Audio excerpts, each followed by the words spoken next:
Hello, everyone, and welcome to this live virtual event hosted by the State Department and PBS Learning Media.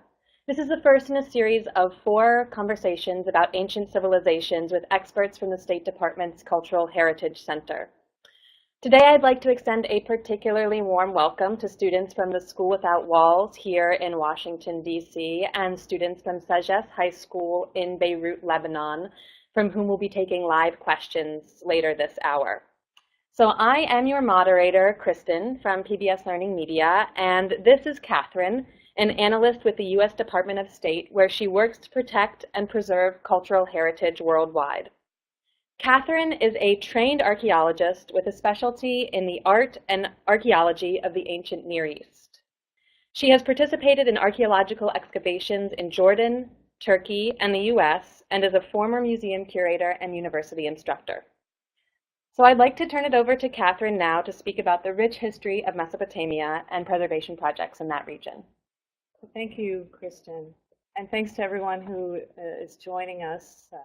I'm very excited to be here and to speak about a subject that's very near and dear to my heart, that being Mesopotamia, the land between the 2 rivers, the Tigris and Euphrates, in what is today the modern nation-state of Iraq.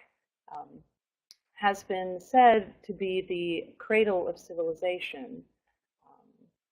I'd say that's pretty accurate based on the wealth of inventions and social, cultural, and religious conventions that all developed in this region of the world.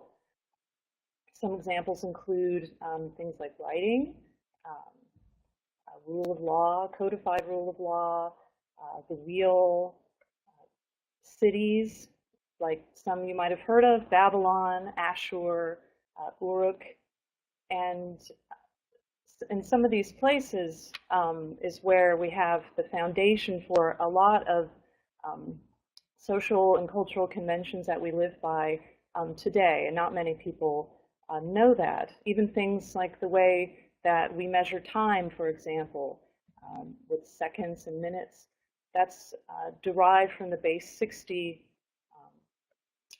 measurement that was used in ancient Mesopotamia. And so when many scholars look to Greece and to Rome, for example, as the foundation of Western civilization, you may hear that phrase, I would actually contend that the foundation for many of our modern day cultures actually was laid in ancient Mesopotamia and Southwest Asia. Now let's dig a little bit deeper into a few of these concepts to get a better understanding about this. And so I mentioned codified rule of law. In Mesopotamia, we had things like a rudimentary court system, the use of witnesses, for example, swearing a testimony, or swearing an oath before giving testimony. All of these things were practiced in this area. Also, this concept of an eye for an eye, lex talionis. In Latin, you also see this as a theme throughout many of the laws that were circulating within this region and that eventually were codified in a single very striking monument that dates to around 1750 BC, and that's the Code of Hammurabi. Here it is as it stands today in the Louvre Museum in Paris. You can see it's a very large, about 7 feet tall basalt monument, very striking. And it's not so much a code of laws or a law code the way that we would think of it today. It's actually a collection of all the legal precedents that were found throughout the region and that King Hammurabi from Babylon brought together in this single monument, kind of stand both as a record of the legal precedent of the land, but then also a symbol of his kingship and the job of the king in Mesopotamia to bring order, law and order to the empire, so to speak. And that you also see in the monument that at the very top we have King Hammurabi, who is in his royal regalia addressing one of the primary gods from Mesopotamia, Shamash, who is handing him a rod and a ring, which are the symbols of Mesopotamian kingship. And so here it's an interesting combination. State and church and state are not separate in ancient Mesopotamia the way it is in some modern day societies. And so this is reinforced again by the imagery that comes along with these laws, that one, if you were able to read, was able to assess from a monument like this.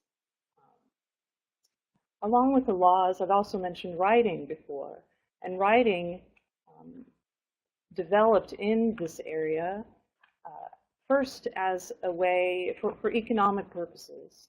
So to keep track of how many sheep or goats you're going to sell to your neighbor, or how many sacks of grain are stored in this storage room. But from those humble beginnings, we see writing develop over the centuries, and the wider use of writing and the development of literary traditions of all types of genres. So we have personal letters between colleagues. We have royal decrees and royal inscriptions, both on small cuneiform tablets, documents, and then also on large public sculpture and public works like the Code of Hammurabi. You also have traditions like poetry and songs, and of course epics and longer narratives, which hopefully you've heard a little bit about in your classroom, things like the Epic of Gilgamesh, for example, and the Babylonian creation myth, which is one I want to dive into a little bit deeper here. So that myth, which we find written down in the first millennium, but it's really based on a story that dates much earlier to the second millennium BC. So it's a very important story told over the centuries, told and retold as a foundation myth for Babylonian society. And throughout Mesopotamian history, we have lots of different creation myths. But this one in particular is very specific explanation of how the great city of Babylon was founded. And you see a lot of the literary tropes within this epic that are repeated throughout history and have made it into later literary epics that you might also be familiar with. And so imagery about the mingling of the waters before the earth and the universe were even created, the eventual struggle, the battle of the god Marduk, who defeated Tiamat, who was the primordial kind of monster of chaos. This defeat of Tiamat brought order into the universe. And the body itself of Tiamat was divided in order to make the heavens and the earth. And eventually humans are created for the sole purpose of supporting the Mesopotamian gods. So there's a lot of rich information that you can find in epics like the Babylonian creation myth that give you an idea of how at least Babylonian society in southern Mesopotamia conceptualized the place of humanity within the larger universe. And you see it as just like with the Epic of Gilgamesh, struggling to find that place for humans in the world, why we are here, where did we come from, and where are we going. And I think these are themes that even today we can all associate with as we ourselves are grappling with these same questions. Now, how do we know about all these things, the law codes from Mesopotamia, these epic myths? Well, archaeologists and Assyriologists, that's scholars who study the ancient literary traditions from Mesopotamia, have been working in this area for a century. And we have the good fortune that the environment in Iraq today has been suitable to preserve these ancient archaeological sites, historic structures, and historic texts and documents that we are then later able to decipher and interpret.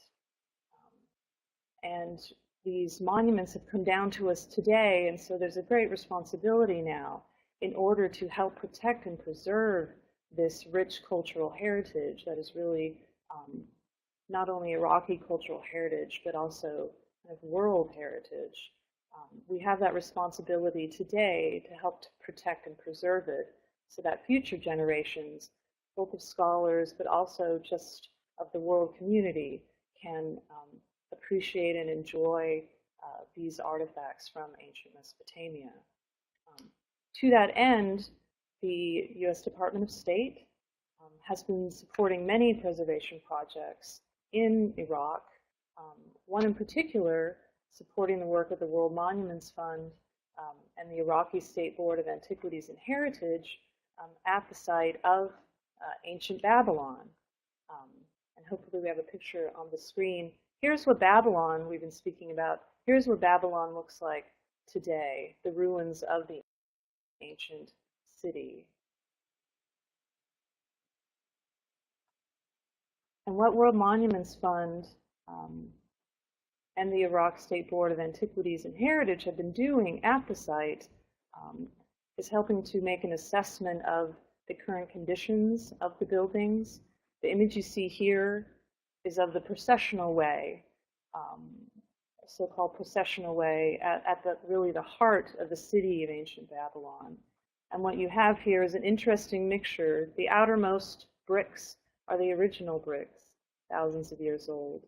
And then in the inside of that, the core of that, are the modern day bricks that are used to help buttress the ancient walls. And it's through this very processional way that there would be festivals with the king of Babylon, especially around the Akitu festival, the New Year's festival.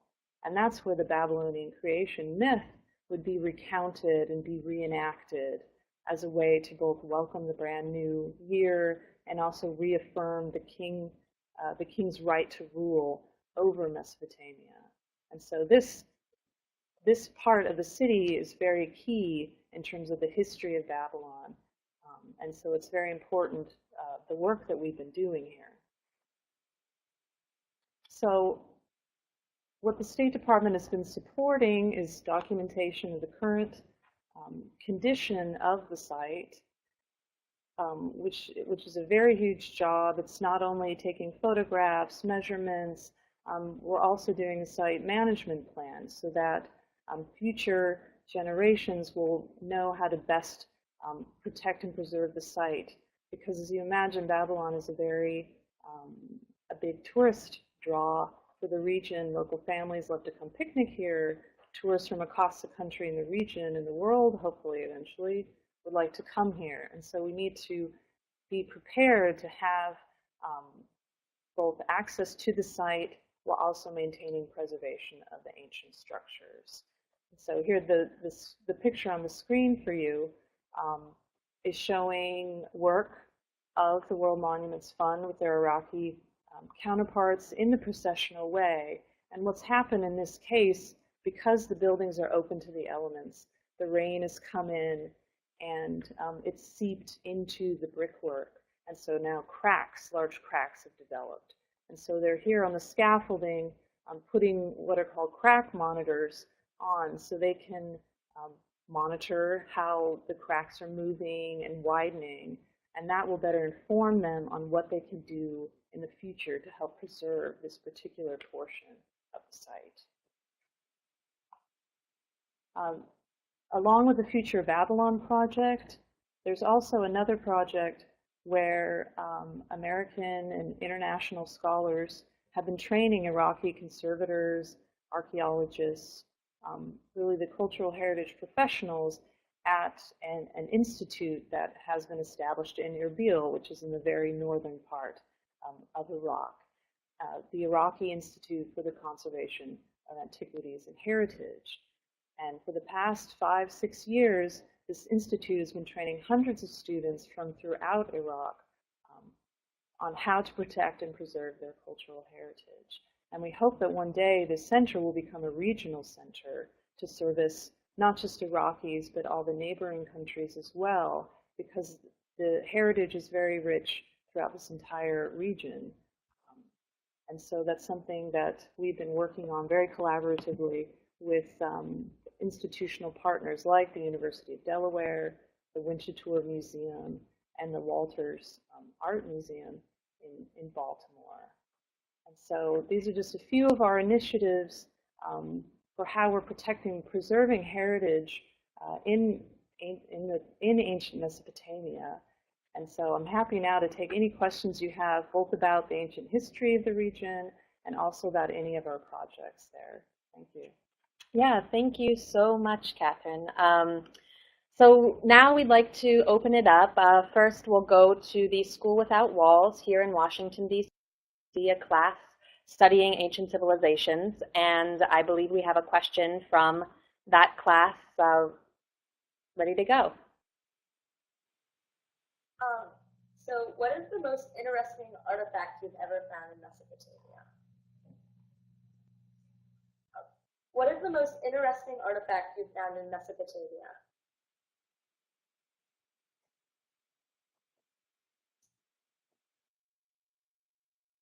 Question in from them, and the School Without Walls is interested in what is the most interesting artifact you found from Mesopotamia? As you can imagine, as an archaeologist, I get this question a lot. And actually, I've dug up many fascinating things. But the most interesting thing I found was at a site that I worked at for many, many years. It's in southeast Turkey, which is considered the northern portion of Mesopotamia proper. And digging at a site, there were multi-periods to this site. But one season I was working with my colleagues, and we were excavating the remains of a house that people lived in around 4500 BC. So really, really old. And the house had burnt down. So the preservation was excellent. And you know, archaeologists, in a sad way, we love destruction because it gives us that snapshot in time of what was actually happening in that building at that time. So we're excavating this house. Everything was completely burned. The roof had fallen in.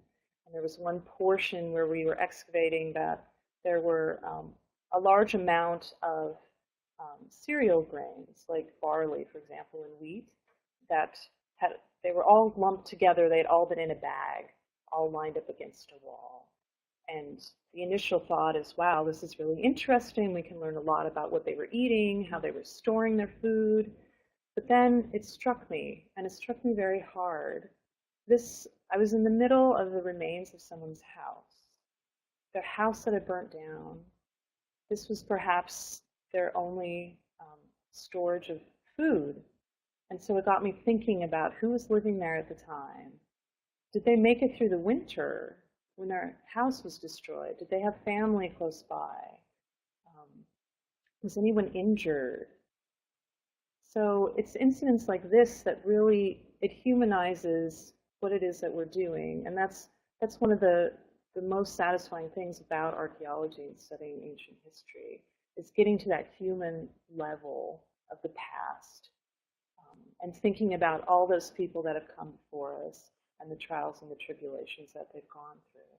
So in all of the work that I do, I try and keep that perspective in mind, that yes, preservation is wonderful, but we're also dealing with human lives and human history. Mm-hmm. Thank you so much for that. Thank you for the question. So now we'd like to take another question. We'd like to take one from Sajas High School in Beirut, Lebanon.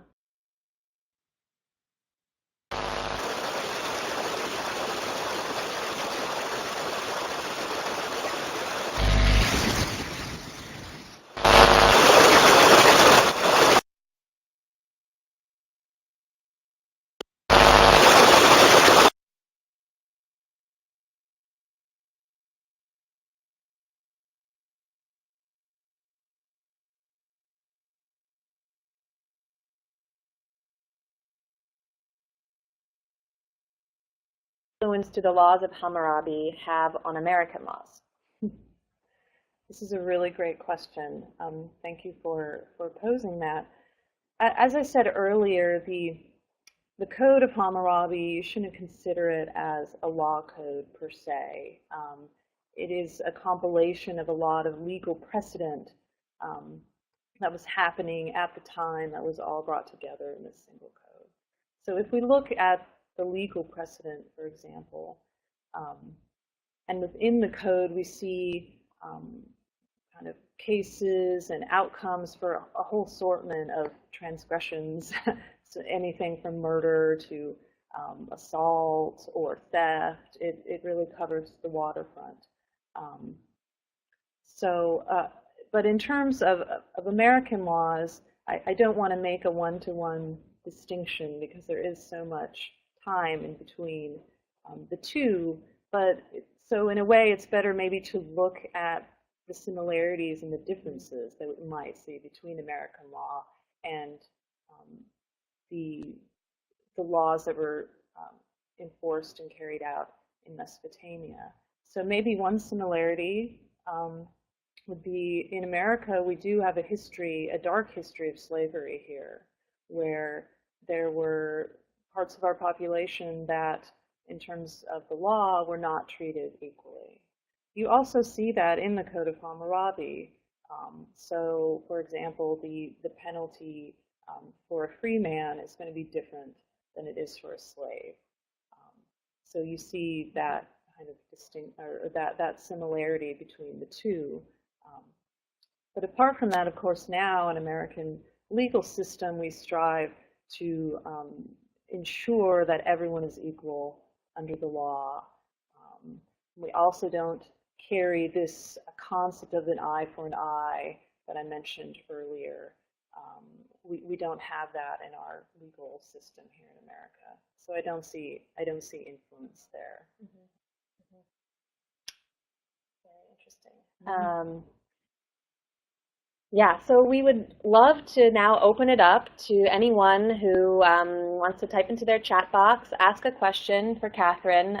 It's been very interesting for me, never having worked on an archaeological dig, to hear about what it's like to actually be there, to be working with artifacts, making discoveries, and really building up the knowledge that becomes part of what you're reading in your textbooks. That's what she's done. And yeah, if you have any questions, we'd love to take more. So here's one again from Sajesh High School. Is it true that the Epic of Gilgamesh is a source of inspiration to some of the holy books? Another great question, and a big debate too, I would say. And it's, again, I'd like to speak less about direct influences other than just to point out the similarities that we see between the Epic of Gilgamesh and then later kind of religious texts. So the Epic of Gilgamesh, in case you're not familiar, is the story of Gilgamesh, who's a semi-divine king who rules out of Uruk. He goes on many adventures with his companion Enkidu, and in the end, what essentially Gilgamesh is searching for is for everlasting life. He wants, he doesn't want to face death. And eventually, spoiler, take it away, he does come to terms with the fact that we have a lifespan here on Earth, we end up dying, and so he comes to a point of acceptance. But to get from here and there, there's a lot of exciting things that he undertakes. There's a portion of the epic that deals with the Mesopotamian flood myth, because part of Gilgamesh's journey is to find the one person who survived the flood, to ask him, how he's done it, how he's managed to survive and be blessed by the gods in this way.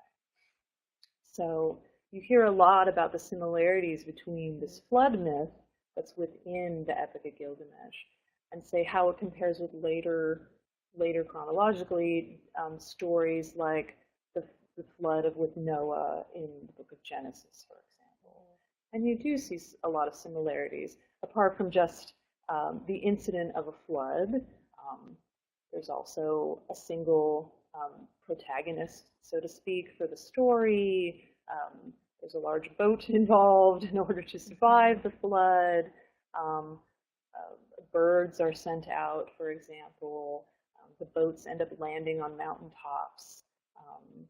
And then once coming off the boat, there's sacrifices that are made to God or the gods. So it's delightful in a way to see that these similarities exist between the stories, and it just shows that a lot of these themes are very universal and something that were passed on both in written form and oral throughout all the cultures that developed in this region.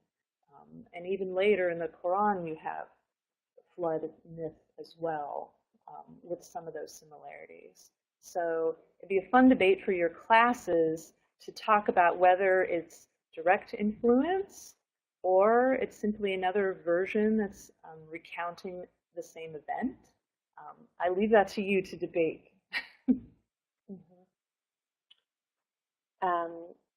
So we have another question from the School Without Walls here in Washington, D.C. What was one of the most influential discoveries found at the Babylonian sites? Wow, this is a pretty big question, actually. I'm going to have to think about that for a minute. And I think that's a really interesting word, influential, too, Right. that they chose to use for this. You know, in my mind, that means how did that change what we know about that area? Yeah, certainly. Well, certainly with the century worth of work in this region, there's been a lot of major discoveries. And so one that I've already mentioned, the Babylonian creation myth, or even the Epic of Gilgamesh with the flood text, that was, of course, a revelation when it was first discovered, that there would be this type of flood myth that came even earlier. Could you talk a little bit about that? Maybe where was that text found, or how did that happen? How do you find a text? Sure. No, that's a great question. So what you find in ancient Mesopotamia is that scribes are using what's called the cuneiform writing system in order to write down all of these stories. And they're using that system for a number of languages. You might have heard about Sumerian, Akkadian. And what the text looked like, I wish I had a picture now that we could show. A cuneiform essentially means wedge-shaped. So they take a reed and a stylus, a pen, if you will, and they would press down on a tab of wet clay. And so what you find are these little pillow-shaped tablets, and all different sizes. Some could be as small as a receipt for goods that fits in the palm of your hand, and some are much larger, these legal and royal decrees, for example. And so when you hear about these myths and these stories, where they were found most of the time were on these cuneiform tablets that are just made out of clay. Sometimes they're made out of stone, but most of the time they're made out of clay. And often the wet clay would be written upon with the stylus, and then that would be baked. And that's how you get such good preservation, apart from the dry climate in Iraq today. That's how you get such good preservation of these texts that we are then able to decipher and translate later. So certainly that has been influential. Another series of discoveries I'll mention, just early in the 20th century, excavations at sites like Babylon in the south, we've already seen images of, but then also in the northern part of the country, places like Ashur, Nineveh, Nimrud, maybe you've heard of some of these. The discoveries there, both late Babylonian and also late Assyrian civilization, those were kind of later empires that came in this area, it was all the rage in Europe and America. A lot of popular books written at some of the the main palaces for these kings that were excavated. There were large carvings, large stone slabs that line the walls of these royal chambers, and the imagery was very vivid of the king doing all these royal type of things on a lion hunt, defeating his enemies. Very, very much propaganda for the king, but beautiful, beautiful works of art, true works of art that we find from millennia ago, and that were very, very influential. Along with the discoveries in ancient Egypt, they were very influential for everything back here in America. Particularly, you find Mesopotamian and Egyptian-inspired architecture, movie theaters. So if you look around your community, you might be able to see some of these influences that date back and date to this region. Mm-hmm. Thank you. Sure. So another question from the School Without Walls is wondering, have you participated in the excavating of the Nimrud and the Nineveh sites at all? I wish. I wish. No, I haven't, unfortunately. My excavations were further north and not in that region. However, my colleague who works with me here at State Department did excavate at Nineveh, and my professor as well from graduate school excavated there. Mm-hmm. But I wish and I hope that one day I'd be able to go back and work there. Great, so we have another question. This is again from the School Without Walls. So what artifacts have you found that relate to support the myth of culture?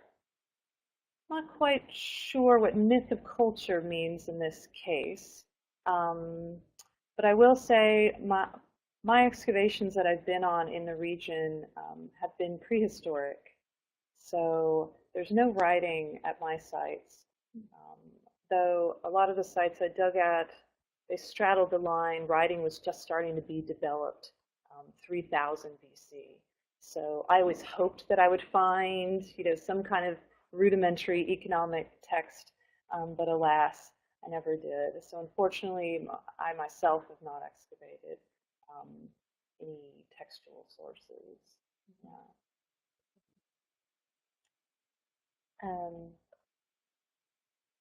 So we're open for more questions. So use the web chat box and let us know.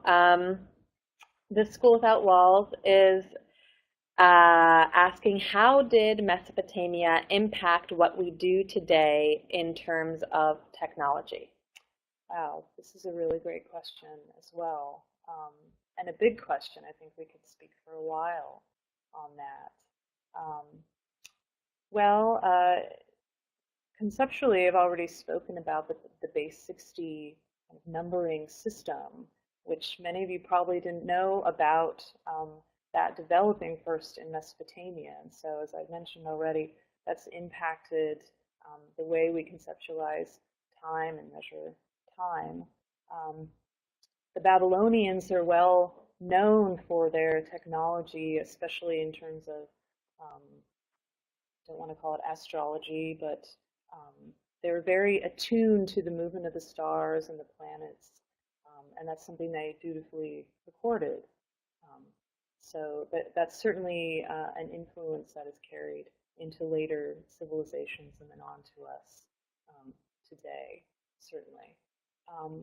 Also going back and thinking about cities and just city planning, that's something we might not think about today or think that it's a modern invention, but actually a lot of these ancient Mesopotamian towns, yes, they developed very organically, but there were others, especially royal cities, that were kind of established from scratch, so to speak. And so you see elements of actual city planning, major thoroughfares, certainly the processional way that we saw earlier at Babylon, very much a planned thoroughfare that was going to be the heart, was strategically the heart of the city.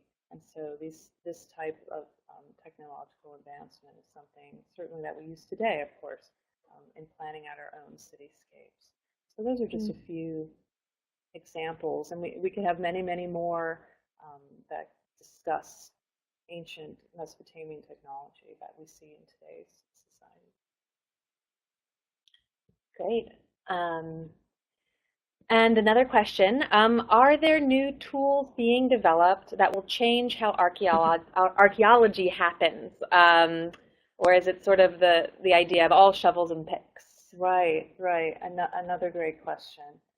It is still trowels and shovels and wheelbarrows, but we've come a very long way from the early excavations in the early 20th century. Modern day technological advances are allowing archaeologists to get even more information just out of the soil even that we've been excavating at some of these sites. So you might have heard of some technologies like ground penetrating radar. The new thing is LiDAR, which allows you to fly over a site and take in-depth photography. A lot of these remote sensing, is what it's called, remote sensing technologies are allowing us to see beneath the soil before we even dig. And that helps inform archaeologists to better plan out where we should excavate based on our research questions that we have going into a project. Because any good archaeologist doesn't just show up on a site and think, well, I think I'll dig over there today. We have a very robust research plan that we have in place. We have certain questions that we want answered. And so we can use technology like the remote sensing to assist with that. Also, more and more these days, archaeologists are turning to mobile computing, actually. Some projects are using iPads out on the site, laptops certainly, because as the entire world goes more and more digital, archaeology is no exception. And so we take very, very detailed notes, drawings, field notes, other measurements, recording of data, and where that used to be all written out by hand, now we can do it straight into the computer and then keep that in our centralized databases. Because, of course, archaeology is a destructive science. Once you've excavated, you can't go back. So it's our responsibility to record as much as we can and as accurately as possible, and to publish that data and have it available. So that's why it's very important. And so these new technologies allow us to do that even better.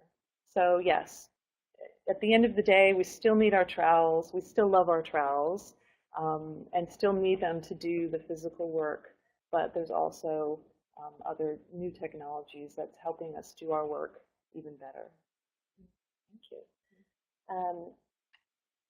So another question from the School Without Walls. When you discover an artifact, what is the process that follows, and where do they go from there? To a museum, to a collection? What's that like?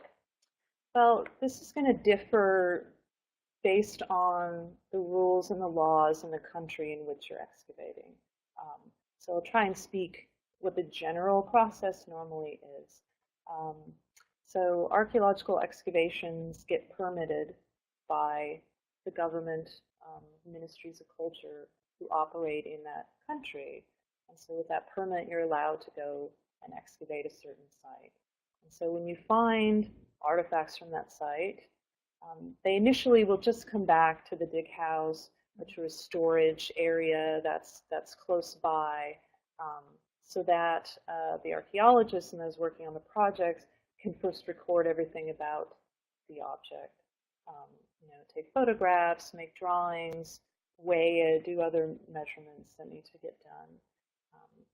And at the end of the season, and again, this depends on where you're working, but either the object will remain in the storage facility under lock and key, or it would go to if there's a regional museum that has their own storage facility, it would be transferred there. Or in some cases, it needs to go back to the National Museum in the capital. for safekeeping. But those objects, when they're excavated, under normal circumstances, they belong to the country where they were excavated. And so they don't come back with the researcher. Only under certain circumstances does that happen, and under permission, of course. But normally they'll stay in the country. So for Iraq, for example, since you're talking about Mesopotamia, objects that are excavated there under licensed permits, they would go back to the National Museum in Baghdad. And could you speak a little bit to your site, the site that you worked at? What was the process there like? And I personally also just love to hear a little bit about what it sort of felt like to be at that site, to be there working. What kinds of tools were you using at your site? Sure, sure. Well, my site, as I said earlier, was in Turkey, in southeast Turkey, and it's right on the Tigris River. And so from the trench that I worked in, you could stand and see the Tigris floating by. And it was a very large kind of mound site, a tell site is what you'll hear them described at. And essentially that's a giant human-made mound, because over millennia we find, especially in Mesopotamia, people liked to live in the same place over and over and over again. And so instead of clearing away the old house completely, because of course they don't have earth-moving equipment, it's easier just to knock the walls down, level the ground, and then dig on top of it. So you do that over the centuries, you can see a giant mound that builds up. So that's what these tell sites are. And when you excavate into them, it's interesting because you think it'd be like a layer cake, but it's really not, because people like to dig holes and dig foundations for their houses, and so all the layers tend to get jumbled together. And so it's less like a layer cake, and it's more like a jigsaw puzzle way. You're digging down and you're trying to figure out which artifacts go with which layer, and trying to date those layers. And so it's very meticulous work, definitely. It's physically challenging, especially working in the Middle East. You're out there in the hot sun. If you're there in the summertime, it gets very, very warm, and you're just out there digging and getting dirty, which people like me really enjoy doing, and doing this very meticulous work. And then on the other side, as I've mentioned, getting that human aspect when you find those objects. If you happen to find a ceramic that has a thumbprint on it, you can stare at that and think, somebody made that 6,000 years ago. It's very satisfying work. I feel honored every time I'm allowed to go and do it. And it's a way, as I said earlier, it's a way to really plug into our human history here on the planet. And so I've always found it very fascinating.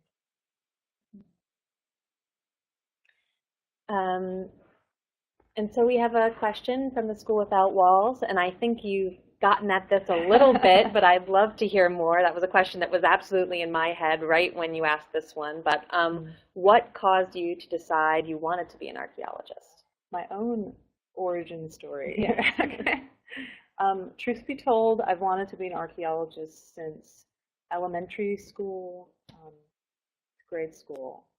And I was heavily influenced actually by my local museum, which at the time, during my history class, someone from the local museum came to our class. They had a bunch of objects from Central and South America, actually, so Maya objects, and showed some slides, but had the objects out there speaking about Mayan history and the culture and all the artifacts that expressed that culture. And I was completely fascinated. All my friends in that class thought it was the most boring thing they had heard, but I left thinking that was completely fascinating. And this idea that you could excavate objects that people had made hundreds, thousands of years ago, and from those objects derive meaning about social and cultural structure and the framework of those societies, the ability to be able to do that was completely fascinating. And so I was hooked ever since then. So I was always focused on that. I went to the museum all the time to really soak that in. Volunteered with local archaeology groups in my area. Went on a field school when I was old enough. So I did everything I could to try and tap into archaeology. Great. And then how did you, just to follow up on that, how did you pick your research site?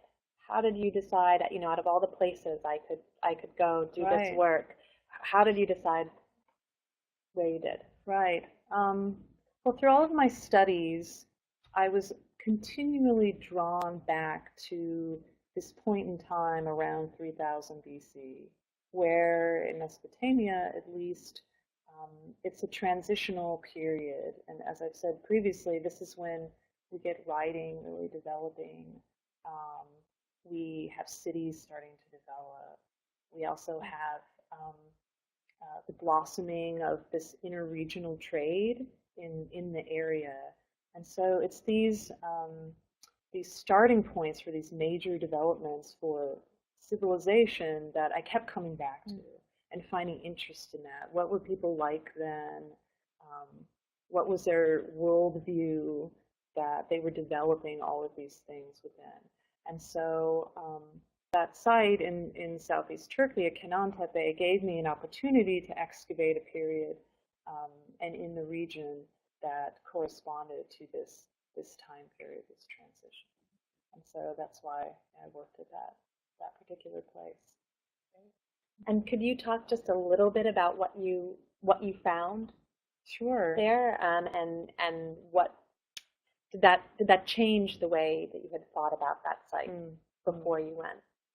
Right. Well, what I found and what an interest that I have in is households and house level remains. So, in the news and the media, you hear a lot about these temples and palaces and what all the royalty and elite are doing. I've always been interested in what the average person is doing and how these greater kind of social movements are affecting the average person.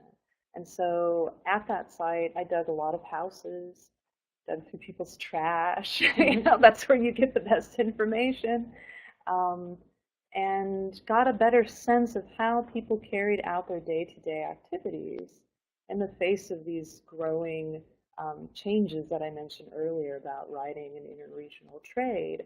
And what I ended up discovering, especially through the foodways and what they were eating there, which is always very interesting, what people eat, how they eat it, who they eat with, that tells you a lot about that particular culture, for example. And so what I found were changes in eating patterns and animal husbandry that perhaps were a reflection of these larger kind of social changes that were occurring. And what I argued at the time in that research is that these people living in these houses, they were trying to take a stand against these larger changes and these larger forces. And so they changed the way that they were raising animals, for example. They started raising more pigs and less sheep and goat as a defiant move in a way against these larger forces that were coming against them. So it was completely fascinating, and a lesson too that archaeologists don't always dig up gold and jewels and these things that you might conceptualize. It's really kind of the average things that together coalesce to give you this really rich picture of ancient history and what people like you and me were doing 3, 4, 5,000 years ago. Thank you. So we have one last question, and this is again from the School Without Walls. And what are the most important lessons or ideas you've learned through your research? Great question. I think something great to end on as well. Well, the last question, I spoke more about my research and my discoveries there. What I've learned through the course of being an archaeologist and a field archaeologist working in this area is that it's it's very vital to include everyone in the process of archaeology. So especially the people who live around the archaeological site, who interact with it on a daily basis, um, the regional governments that are involved. There's a lot of stakeholders, is what we would say. There's a lot of stakeholders who are involved with these important ancient sites. And so the sites not only have meaning for archaeologists and other scholars, they have a different meaning for those who have, say, grown up around the site of Babylon, or who get their livelihood from servicing tourists who come to these important historic sites. And so it's key in order to involve everybody in this process of protecting, preserving, and researching sites, because there are so many people who have a stake in the outcome of our work. Yeah, and I definitely think that's something that from sort of an outsider's perspective, I certainly had not thought about, you know, that when you're looking at a site like that and you're looking at a picture like we saw earlier, there are a lot of people sort of are on the borders of those pictures that we see in our textbooks. So it's great to hear from you. Thank you so much for your perspective, for sharing your own personal experience, for giving us so much information about ancient Mesopotamia and about work in preservation. I learned a lot. I was really, really happy to be here. And I do want to say that we will be archiving this web chat on pbslearningmedia.org along with some additional contextual information supporting some of the content that we talked about today. So in a few weeks, please visit pbslearningmedia.org to review our conversation and see some additional materials. And please stay tuned in the coming months for more of these conversations with experts from the Cultural Heritage Center. So thanks so much.